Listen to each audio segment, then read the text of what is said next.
जय हिंद प्यारे बच्चों, आप लोगों का स्वागत है अपना चैनल राजहंस कोचिंग सेंटर में।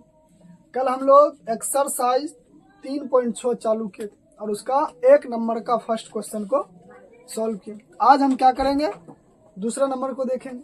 ठीक है, 1 का 2 देखेंगे। तो यदि आप लोग चैनल में नए जुड़े हैं तो आप लोग सबसे पहले चैनल को सब्सक्राइब करेंगे, लाइक करेंगे, कमेंट करेंगे और अपने दोस्तों के साथ ज़्यादा से ज़्यादा शेयर करेंगे। ठीक है, अब हम क्या करते हैं, अब आते हैं सवाल पे। ठीक है, अब हम कहाँ आते हैं, क्वेश्चन पे। वही नियम से बनाना है हमको, जैसे कल बताए थे उसी तरह से आज भी पढ़ना है। ठीक है, तो इसमें वही कहता, निम्न रैखिक समीकरणों के जो युग्म है, निम्न समीकरण के जो युग्म है उसको रैखिक समीकरण के रूप में बदलना, उसके बाद उसको फिर हल करना। मतलब किसी भी विधि से उसको हम हल कर सकते हैं। ठीक है, चलिए तब हम देखते हैं 2 नंबर का है। मानेंगे, माना कि 1/√x बराबर a तथा 1/√y बराबर b है। ठीक है, ये हम क्या कर लिए, मान लिए, तब तो आएगा रैखिक समीकरण के रूप में।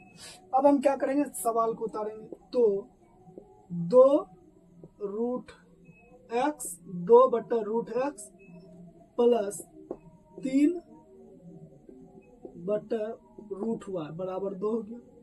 अब हम क्या करेंगे, देखिए 2 गुना 1/√x प्लस 3 गुना 1/√y बराबर हो जाएगा 2। ठीक है, अब हमको क्या करना है, अब हमको मान रखना है। किसका मान रखना है, तो इन पूरे का मान, जो इस पूरे का मान हम a माने हैं और इस पूरे का मान b। तो 2 प्लस a और 3 प्लस b बराबर 2, क्योंकि पूरे जब इससे गुना होगा a गुना b 2 तो 2 हो जाएगा और फिर b गुना 2, तो मतलब 1/√y के जगह पे हम b रखें और 1/x के जगह पे हम a का मान रखें। ठीक है, तो इस समीकरण मेरा हो गया 1। ठीक है, अब हम दूसरा समीकरण निकालें। ठीक है, तो y 4/x रूट में माइनस का 9/√, तो माइनस होगा। ठीक है, अब हम क्या करेंगे, अब फिर उसी नियम को लागू करना है हमको। ठीक है, तो देखिए इस तरह से सॉल्व करना है। तो 4 गुना 1/√x माइनस 9 गुना 1/√y बराबर -1। तो 4 पूरे के जगह पे a हो जाएगा और इस पूरे के जगह पे b गुना कर देंगे डायरेक्ट, ज़्यादा स्टेप बढ़ाने से कोई फायदा है नहीं। ठीक है, तो अब हम क्या करते हैं, अभी मेरा देखिए समीकरण दोनों निकल गया, 1 और 2 निकल गया। अब देखिए इसमें कोई पद मिलता है कि नहीं, हमको क्या करना है। देखिए रैखिक समीकरण कह रहा था निकालने के लिए, तो रैखिक समीकरण के युग्म को हम पहला और दूसरा समीकरण निकाल चुके हैं। अब क्या करेंगे, इसको हम बराबर करेंगे और विलोपन विधि से बनाना है। तो विलोपन विधि से जब हल करेंगे तो दोनों पद में, मतलब दोनों समीकरण में एक एक पद को मिलाना है। तो इसमें यदि हम 2 से गुना कर देते हैं और इसमें 1 से गुना कर देते हैं, ठीक है, तो समीकरण मेरा बराबर हो जाएगा। तो हम कहेंगे अब, या विलोपन विधि से, विलोपन विधि से। ठीक है, विलोपन विधि से अब हमको क्या करना है, a और b का वैल्यू निकालना है, फिर उसका जो है ना मान निकाल लेना। ठीक है, अब देखिए, तो कहेंगे समीकरण 1 में 2 से तथा 2 में 1 से गुना कर घटाने पर क्या करेंगे, गुना करके हमको, हम उसमें क्या करना, कर देना है, तो घटा देना। चलिए देखिए, अब समीकरण 1 में हम 2 से गुना करेंगे तो 2 दूना 4 प्लस 6b और 4 माइनस 9b माइनस का 1 माइनस प्लस फिर माइनस। ठीक है, तो यहाँ क्या हो जाएगा, कट गया, यहाँ हो गया 9 6 15 बी, और यहाँ कितना हो जाएगा माइनस और प्लस, तो यहाँ हो जाएगा 3, कितना हो जाएगा 3 हो जाएगा, ठीक है।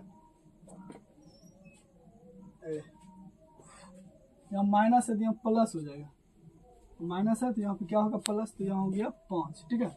अब क्या करेंगे b बराबर, मतलब यहाँ माइनस था, जहाँ माइनस का चिन्ह रहेगा उसके नीचे प्लस देना था, माइनस दे दिए थे दोनों जगह, तो यहाँ पे माइनस देंगे, तो ये दोनों जुड़ गया तो 15 हो गया, और ये दोनों जुड़ गया तो 5 हो गया। तो अब गुना में है, इधर लेकर आएंगे भाग में हो जाए 15, 1/3, मतलब 5 दिया 15, तो b का वैल्यू निकला 1/3, ठीक है।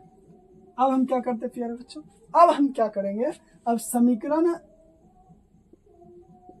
अब समीकरण 1 में b का मान रखने पर, समीकरण 1 में किसका मान रखेंगे प्यारे बच्चों, तो b का वैल्यू निकालेंगे, रखेंगे, तो 2 गुना प्लस 2a प्लस 3b बराबर 2 हो गया, 2a प्लस 3 गुना 1/3 बराबर 2, 3 3 खत्म हो गया, 2a प्लस 1 बराबर का 2, ठीक है। अब क्या करेंगे, तो इसका जात जो है बराबर के इस पार है, तो प्लस में तो माइनस में आ जाएगा, ठीक है। तो 2 है 1, इसलिए a बराबर 1/2, ठीक है। अब हमको क्या करना है, अब जो हम यहाँ तक बनाए, जो पहले बनाते जैसे वैसे, अब इसमें थोड़ा सा चेंजिंग किया, अब इसका आंसर नहीं निकला, अब इसको जो हम माने हैं x और y का वैल्यू, अब हमको x और y का वैल्यू निकालना है, ठीक है। हमको बोल रहा था रैखिक समीकरण में, हम रैखिक समीकरण इस तरह से निकाल लिए मान के, अब फिर इसका और इसका वैल्यू लिखना, ठीक है। तो हम लिखेंगे पुनः माना कि 1/√x बराबर a तथा 1/√y बराबर b है, ठीक है। यदि 1/√x बराबर a है तो a का वैल्यू 1/2 तथा 1/√y बराबर b, तो b का वैल्यू 1/3 है। अब क्या करना है, अब गुना करना, क्रॉस मल्टीप्लिकेशन, तो हो जाएगा √x और 2, इधर जब गुना करेंगे तो हो जाएगा √y बराबर 3। अब देखिए जब रूट इधर रहेगा, रूट और बराबर की साइड ले जाएंगे तो हो जाएगा स्क्वायर में, किस में हो जाएगा, तो स्क्वायर में हो जाएगा, इधर भी वही करेंगे, स्क्वायर में हो गया, तो हो जाएगा x बराबर 4 और y बराबर, ठीक है। तो यहाँ तक बना चुके, अब आप लोग जो है ना यहाँ तक समझ चुके हैं, आप लोग यहाँ तक बेहद अच्छे तरीके से समझ चुके हैं। तो आप लोग क्या करेंगे, उतारेंगे यहाँ तक, ठीक है, क्योंकि गर्मी बहुत ज़्यादा है जिसके कारण से सवाल थोड़ा कम होता है, ठीक है। तो आप लोग यहाँ तक उतारेंगे और आप लोग यहाँ तक समझ गए, तो आप लोग क्या करेंगे, उतारें, और अब हम फिर मिलेंगे फिर कल क्लास, नेक्स्ट क्लास, ठीक है, ठीक।